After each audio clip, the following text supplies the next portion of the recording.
사람이 감당할 수 없는 범위의 충격인 거죠.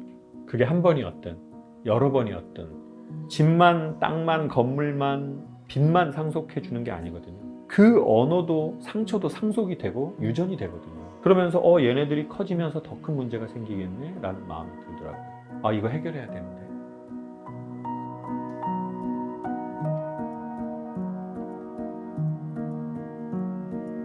한 5년 전 정도까지만 해도 저의 꿈이 뭐냐, 뭐 비전이 어떻게 되냐라고 했을 때 큰 두 축 중에 하나가 오프라인 프리쇼 같은 것을 해보고 싶습니다라고 하는 게 그게 되게 오랫동안의 저의 꿈이었던 것 같아요.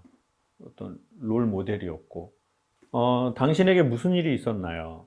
너무 좋은 그 얘기를 하신 건데, 야, 너 왜 그러는 거냐? 지금 이 뉘앙스하고, 너에게 어떤 일이 있었었니? 이거는 되게 비슷한데 완전히 다른 맥락이거든요. 사람의 행동은 의식의 반작용이거든요. 이 의식은 무의식의 반작용인 경우가 되게 많아요. 무의식이 의식을 만들어내고 의식의 반작용으로 행위와 행동을 한다는 거예요. 그러면 그 무의식에 영향을 미친 게 뭐냐?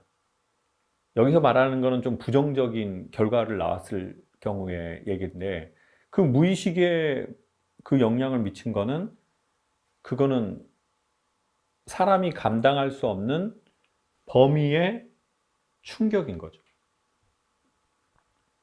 그게 한 번이었든 여러 번이었든 그게 우리의 무의식화 돼버리거든요.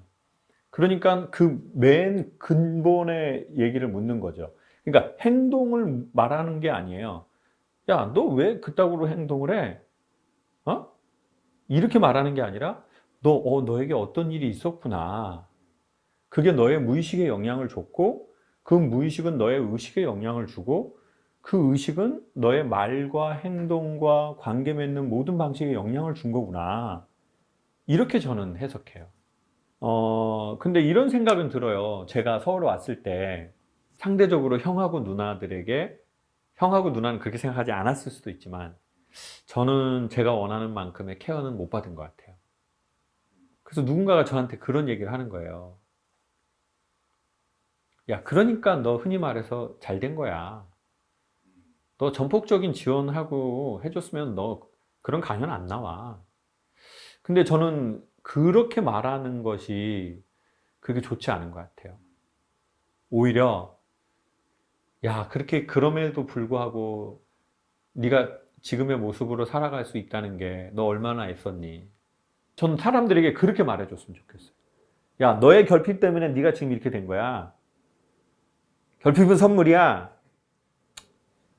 너 결핍 없어봐. 지금의 이 자리가 너한테 있겠어?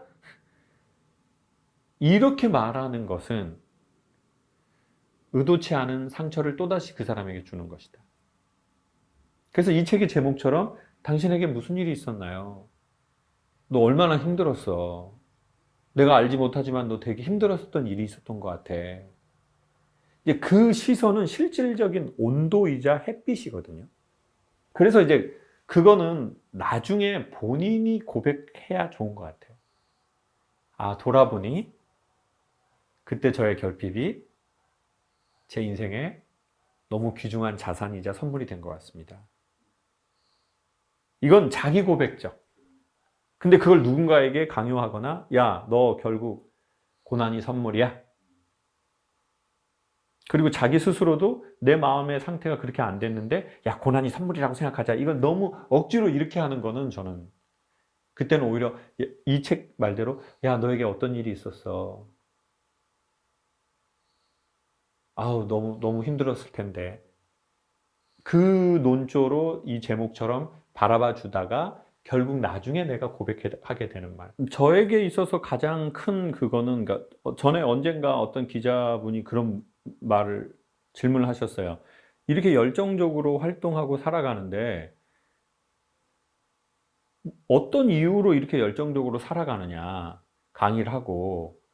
저도 그 질문을 받고 생각해 보니까 그게 잡히더라고요. 그게 뭐냐면 제 경우에는 51%는 결핍이었어요. 그리고 49%는 사랑인 거예요. 자기 삶에 대한 애정, 세상에 대한 궁금함, 삶에 대한 궁금함. 이게 49%. 51%는 아버지에 대한 결핍, 뭔가 따뜻하고 화목한 그 가정 환경에 대한 결핍, 그게 두 개가 이제 곱하기가 되어서 뭔가 제 에너지원이 되었더라고요. 저는 그냥 제 식으로의 표현을 하고 싶은데 그거는 뭐냐면 저는 그걸 숙제라고 느꼈어요. 이미 시간이 지나가 버린 과거 얘기인데 이미 시간이 지나가 버린 사건인데 그게 지금의 나의 현재에게도 영향을 미치는 것들이 있거든요. 그렇다면 그거는 문제라고 생각해요. 자, 정리해서 다시 한번 소개할게요. 자, 과거에 우리에게 어떤 일이 있었을 수 있어요. 여기서 말하는 어떤 일이라는 거는 필요 이상의 감당할 수 없을 그 양의 충격을 말하는 거예요. 근데 그게 그랬을 수 있어. 근데 그게 그냥 과거의 그 시간과 공간 안에 머물러 있는 애가 있어요. 근데 이게 시공을 초월해서 지금의 나의 삶에 직접적으로 간접적으로 영향을 미치는 과거의 스토리와 사건이 있어요. 그렇다면 이제 얘하고의 관계 맺기를 새롭게 해야 된다고 생각해요. 그렇지 않으면 이 과거의 사건이, 사고가 지금 나의 삶에 계속 영향을 주는 거예요. 그러니까 그 첫 번째는 제가 보기에는 그 부분에 대한 인지나 인식이 있어야 한다고 봐요. 아, 그래서 그랬구나. 이게 이해가 돼야 되는 거죠. 아, 그래서 내가 과거에 그런 일이 있었기 때문에 내가 현재에 이러한 그거에 대한 반작용인 반응을 하는구나. 그런 상황이 올 때. 이것을 알아차려야 된다는 거죠. 여기서 이 단어를 쓸게요. 알아차린다. 이거를 알아차리지 못하면 도대체 왜 그러는지를 내가 모르고 계속 반복해서 그런 상황이 되면 똑같은 패턴으로 반응하거든요. 그것을 우리는 캐릭터라고 해요. 그럼 그 캐릭터가 잡혀버려요. 그 상황이 오면 화를 내거나, 그 상황이 오면은 되게 폭력적인 성향이 나타나거나, 그 상황이 오면 회피하고 도망가 버리거나. 근데 내가 왜 이러지? 이거 뭐 내 팔자인가? 뭐 내 기질인가? 그렇다고 생각하지만 사실은 그 상황에 우리가 영향을 받아서 우리 캐릭터화 돼버린 거거든요. 반응 방식이. 그래서 왜 이런 책이 필요하고 왜 이런 말이 필요하냐. 이런 책을 보고 이런 말을 들을 때 우리는 자기를 봐요. 이걸 미러 효과라고 해요. 무슨 효과요? 미러 효과. 이 얘기는 오프라 인프리도 한 적이 없어요. 오직 오프라 인프리. 오프라 인프리가 한 얘기인데 이걸 미러 효과라고 해요. 거울을 통해서 우리를 보게 되는 거죠. 그러니까 이런 책을 보거나 이런 말을 듣거나 아니면 나처럼 그렇게 살아가는 사람의 모습을 TV나 영화나 실물로 봐도 그게 보이는 게 있어요. 누가요? 자기 자신. 그리고 자기 자신의 과거가. 그리고 내 안에 울고 있는 내 아이가. 그러니까 그건 거울 효과라고 할 수도 있고 빛 효과라고도 할게요. 왜냐하면 영화에 보면 어떤 지하실 같은 곳에 구멍이 뚫려서 빛 한 줄기가 쫙 이렇게 오면 그 안에 하얀 먼지들이 날리잖아요. 근데 그 부분만 날려요. 그럼 먼지는 여기만 있는 게 아니잖아요. 전체 다 있는데 빛이 있는 곳만 보이는 거잖아요. 그러니까 빛이 있어야 우리를 볼 수 있어요. 그래서 누군가는 그 빛을 진리라고 하고, 누군가는 그 빛을 이치라고 하고, 누군가는 그 빛을 원리라고 하죠. 그게 뭐 사람의 마음의 원리일 수도 있고, 세상의 운영의 원리일 수도 있고. 그래서 그 빛이 비치거나 거울 앞에 우리가 딱 설 때 나를 보게 되고 내 과거를 보게 되는 거죠. 이게 1단계. 2단계는 뭐냐? 그것을 인정하는 힘이 있어야 돼요. 봤는데 부정하는 게 있어요. 예를 들어 제가 아는 어떤 PD님이 있어요. 늙었어. 늙었는데 제가 PD님 좀 늙었네요. 그런데 뭘 안 해요? 인정을 안 해. 인정을 안 하고 뭘 댈까요? 변명? 아주 본인이 한 거니까 잘하시네요. 변명과 핑자로 시작하는 거 있는데 핑계? 핑계를 대죠. 변명과 핑계를 대는 거예요. 왜? 자기 얼굴을 봤는데 그걸 자꾸 인정을 안 해. 그리고 자꾸 핑계를 대고 그리고 누군가를 원망하고 받아들이지 못하는 거죠. 인정하고 그래야 우리는 변화의 세 번째 단계로 나갈 수 있거든요. 인식했다고 변화하지 않아요. 인정을 해야 되죠. 그리고 의지를 갖고 있어야 돼요. 나 변화하고 싶어. 그리고는 변화할 수 있는 어떤 내 안에 어떤 숙제적 훈련이나 외부적 좋은 에너지를 장기적으로, 중장기적으로 만나면서 우리는 최종적으로 변화 값이 나오거든요. 근데 결국은 내 안에 슬픈 과거를 위로해 주는 게 전 최고봉 중에 하나라고 생각해요. 근데 내 안에 있는 내가 나를 도와주려면 처음에 마중물이라는 게 필요해요. 마중물. 이 집이 90년 된 집이거든요. 옛날 이 집에는 저쪽 뒤에 보면 우물터가 있어요. 그러면 펌프예요. 근데 이거 오랫동안 안 쓰잖아요. 그러면 물이 있는데도 못 올라와요. 그때 위에서 물을 한 바가지 부어줘요. 이것을 순수 한글에서 너무 좋은 단어인데 마중물이라고 해요. 밑에 있는 물이 끌어져 올라올 수 있도록 그 물을 마중 나간다는 뜻이에요. 너무 이 단어가 너무 전 좋아요. 마중물. 자, 그러면 뭐냐? 내가 나를 결국 도와주고 나를 결국 보듬어 줘야 되거든요. 그렇게 하기 위해서 너무 오랫동안 말라 있었다는 거예요. 그러니 마중물을 한 바가지 우리에게 부어줘야 돼요. 저는 그게 책이 될 수도 있고 강연이 될 수도 있고 종교가 될 수도 있고 친구가 될 수도 있고 상담이 될 수도 있고 자연이 될 수도 있다고 생각하거든요. 그러니 내가 알았다고 해서 내 스스로 자력 발전하는 것은 정말 어려운 단계예요. 가벼운 상처면 괜찮겠지만 그 상처의 뿌리가 깊을수록 혼자 하기는 진짜 쉽지 않거든요. 그래서 당신에게 무슨 일이 있었나요? 이 책에도 보면 되게 컨셉이 좋은 게 오프라 윈프리 혼자 이걸 하지 않아요. 이 분야에 정말 정통한 그걸 객관적으로 봐줄 수 있는 지식과 마음이 있는 전문가와 함께 이야기하는 거예요. 그게 필요하다는 거죠. 자, 단짠단짠의 결과가 뭐예요? 좋은 목넘김이라는 거죠. 이 책은 되게 좋은 목넘김이 있어요. 왜요?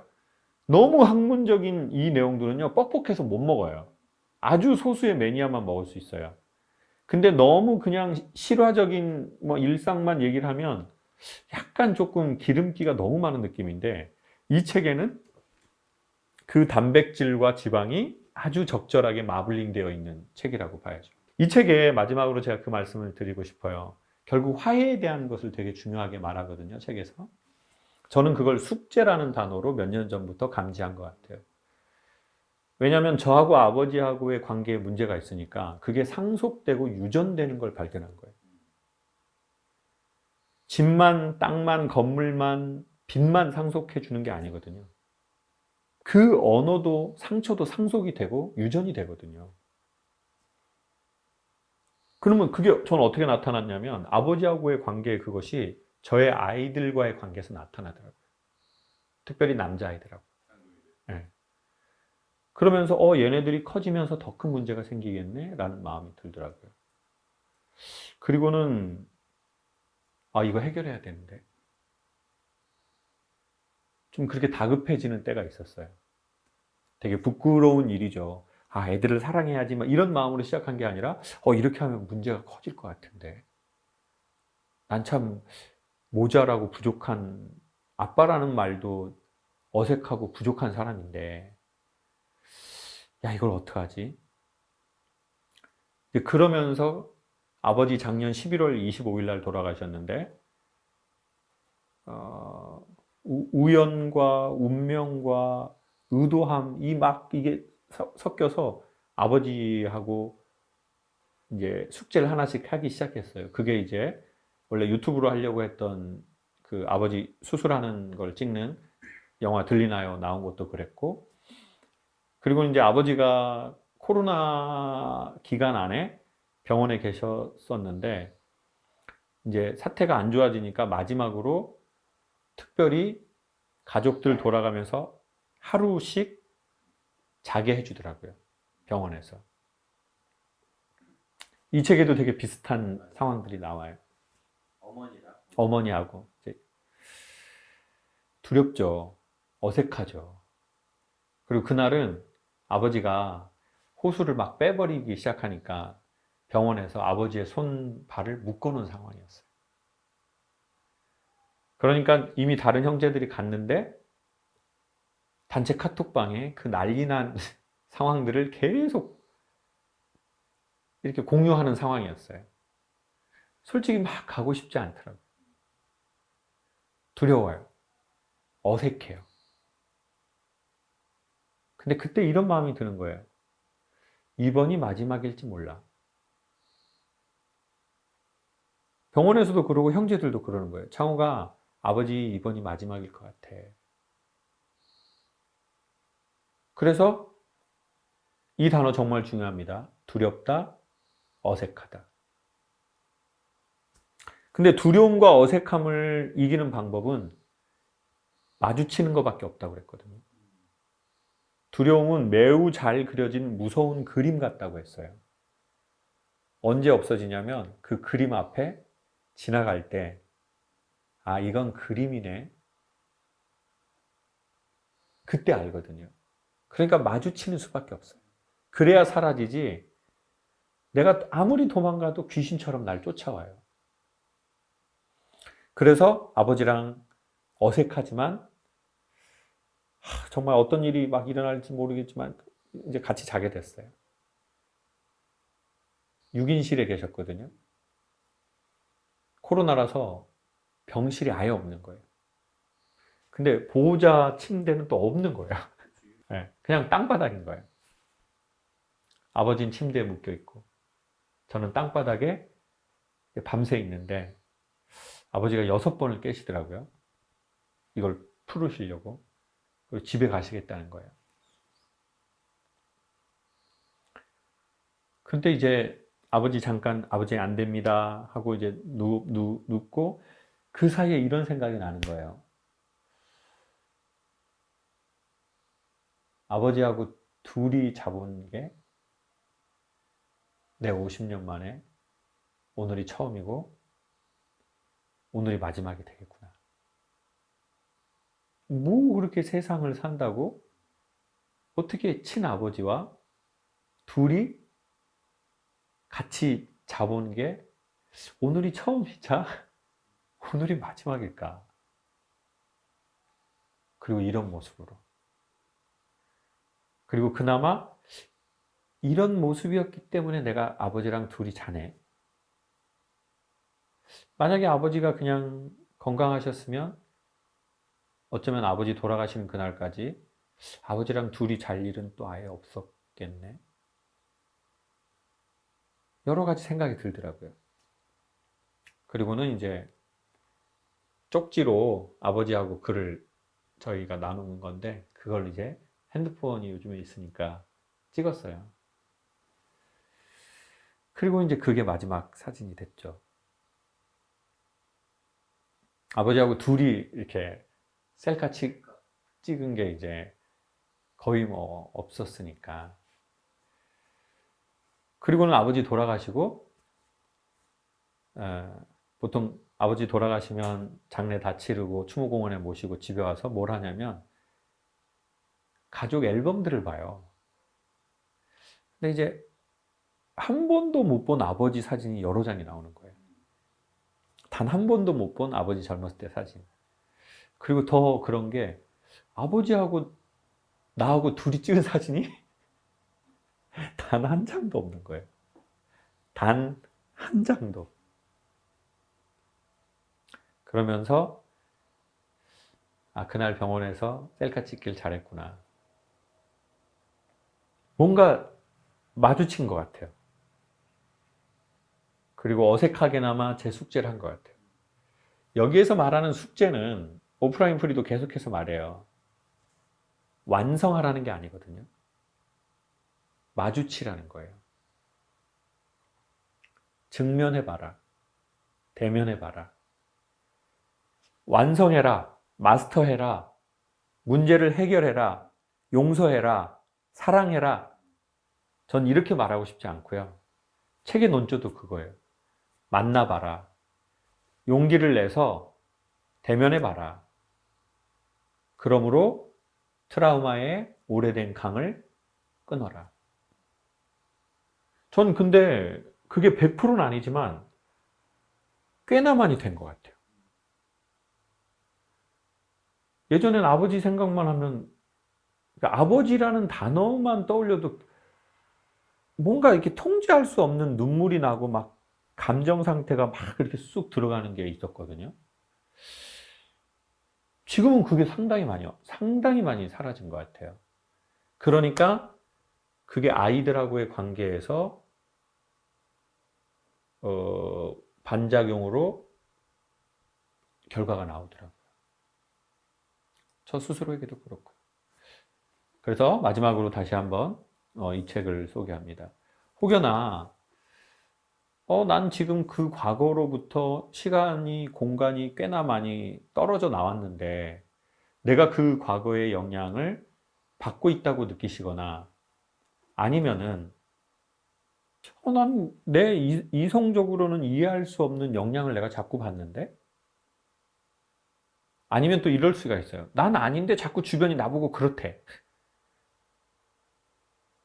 그것을 사회심리학에서 뭐라고 해요? 도라이라고 해요. 도라이. 나만 인정할 수 없는 나를 갖고 있을 수 있어요. 그러면 보통 거의 과거의 영향이 맞아요.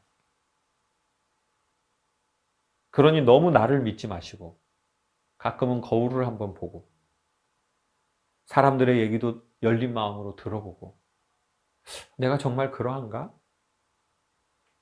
라고 하는 그 거울 효과와 빛 효과에 이 책은 도움을 드릴 거예요.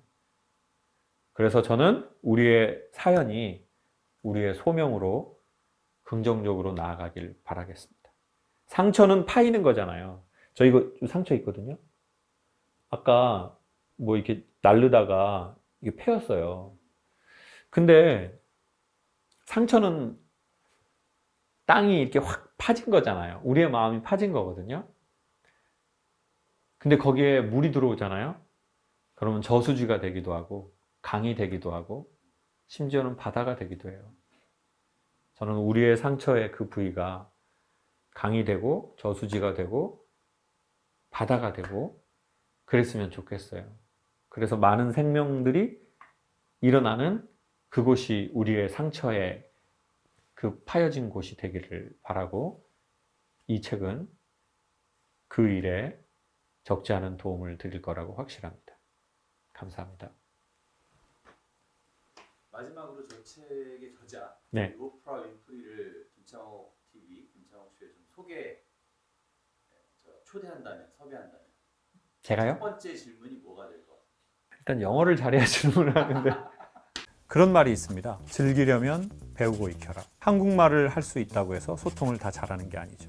너무 기본적인 것이어서 우리가 신경 쓰지 못했던 말하기, 이것은 삶의 방식을 보여주는 것이고 관계 맺는 방식을 보여주는 것이고 우리의 삶을 낳는 아주 중요한 씨앗을 뿌리는 것과 같은 행위인데요. 우리의 부모나 때로는 우리의 선배로부터 배우지 못했다면, 그리고 제도권 교육에서 배우지 못했다면 얼마든지 배우고 익혀서 즐길 수 있는 겁니다. 우리의 삶을. 지금까지의 김창옥의 강연이 레스토랑에서 김창옥 셰프가 만든 요리를 여러분에게 대접하는 것이었다고 하면, 지금 이 클래스는 제가 어떻게 요리를 하는지, 어디에서 식재료를 가져오는 건지, 어떤 마음으로 요리에 임하는지를 여러분에게 상세하게 소개해드리겠습니다. 김창옥의 소통 스피치 클래스에 여러분을 초대합니다. 세바실랜드에서 여러분을 기다리고 있겠습니다.